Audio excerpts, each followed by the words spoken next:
বাউল অর্থ কি? বাউল, বাউল শব্দ গুগলে সার্চ দাও, লেখা হলো উন্মাদ, পাগল। বাউল শব্দের অর্থ কি? উন্মাদ, পাগল। তো ওই গোষ্ঠী বাউল রাখলো কেন জানি না, ওগো মাথা মতা নষ্ট। বাউলেরা গান গায় যাই করুক, কোনো আফসোস বা কোনো চিল্লা চিল্লি আমাদের ছিল না। যখনই আমার আল্লাহর উপরে আক্রমণ আসছে, এখন আর দেরি করাটা এটা মুনাফিক ছাড়া কেউ পারে না।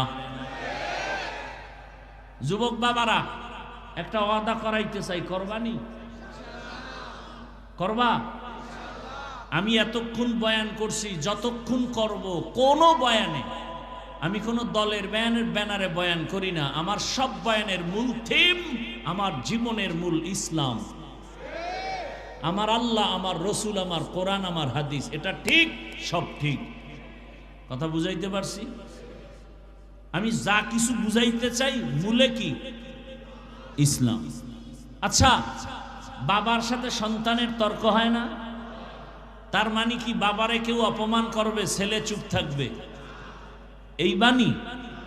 বরং কেউ যদি অপমান করে, কলারটা ধরে বলবে, এই বেয়াদব, বাবার সাথে তর্ক করি ঠিক, কিন্তু অপমান করবি, তোকে আমি ছেড়ে দিব না।